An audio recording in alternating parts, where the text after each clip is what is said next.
నమస్తే welcome to Sakshi sports. This is Durga.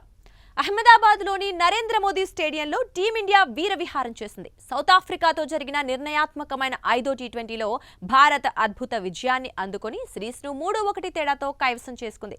సొంత గడ్డపై సౌత్ ఆఫ్రికాపై టీ20 సిరీస్ గెలవలేదన్న దశాబ్దాల నిరీక్షణకు సూర్యకుమార్ సేన తెరదించింది. అహ్మదాబాద్లోని నరేంద్ర మోదీ స్టేడియం వేదికగా జరిగిన 5వ టీ20లో టీమిండియా అద్భుత విజయాన్ని అందుకుంది.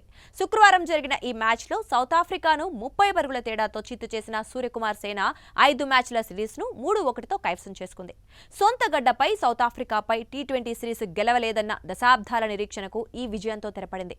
టాస్ ఓడి బ్యాటింగ్కు దిగిన భారత్ 231 పరుగుల భారీ స్కోరు సాధించగా ఛేదనలో దక్షిణాఫ్రికా 201 పరుగులకే పరిమితమైంది. మొదట బ్యాటింగ్ చేసిన టీమిండియా ఇన్నింగ్స్లో యువ ఆటగాడు తిలక్ వర్మ, ఆల్రౌండర్ హార్దిక్ పాండ్యా వీరవిహారం చేశారు. తిలక్ వర్మ కేవలం 42 బంతుల్లో 73 పరుగులు చేసి జట్టులో టాప్ స్కోరర్గా నిలిచాడు. మరోవైపు హార్దిక్ పాండ్యా ఆకాశమే హద్దుగా చెలరేగి కేవలం 16 బంతుల్లోనే హాఫ్ సెంచరీ పూర్తి చేశాడు. భారత్ తరఫున ఇది రెండో వేగవంతమైన టీ20 హాఫ్ సెంచరీ.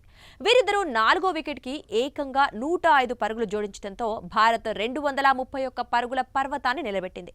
ఓపెనర్లు అభిషేక్ శర్మ, సంజు శాంసన్ కూడా రాణించారు.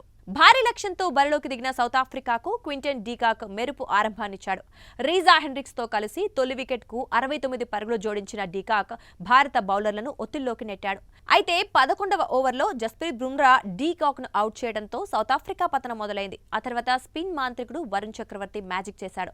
ఒకే ఓవర్లో కెప్టెన్ మార్క్రమ్, డోనోవర్ ఫెరారీలను అవుట్ చేసి సౌత్ ఆఫ్రికా ఆశలపై నీళ్లు చల్లాడు. ఆఖర్లో డేవిడ్ మిల్లర్, జార్జ్ లిండే ప్రతిఘటించినా ప్రయోజనం లేకపోయింది. బౌలర్లలో వరుణ్ చక్రవర్తి ఈ మ్యాచ్లో ఏకంగా 4 వికెట్లు పడగొట్టాడు. బుమ్రా తనదైన శైలిలో మార్కో జాన్సన్ను అవుట్ చేయగా హర్షదీప్ సింగ్ కూడా కీలక వికెట్ తీశాడు. చివరకు సౌత్ ఆఫ్రికా 20 ఓవర్లలో 8 వికెట్ల నష్టానికి 201 పరుగులు మాత్రమే చేయగలిగింది.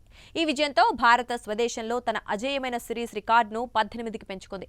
2019 తర్వాత టీమిండియా సొంత గడ్డపై ఒక్క టీ20 సిరీస్ కూడా ఓడిపోకపోవడం విశేషం. సాక్షి టీవీ ప్రసారాలను నిలిపివేయడం చట్టరీత్యా నేరం. సాక్షి టీవీ ప్రసారాల కోసం మీ స్థానిక కేబుల్ ఆపరేటర్ని వెంటనే సంప్రదించండి. డిటిహెచ్లో, ఇంటర్నెట్లో కూడా సాక్షి టీవీ ప్రసారాలను వీక్షించవచ్చు.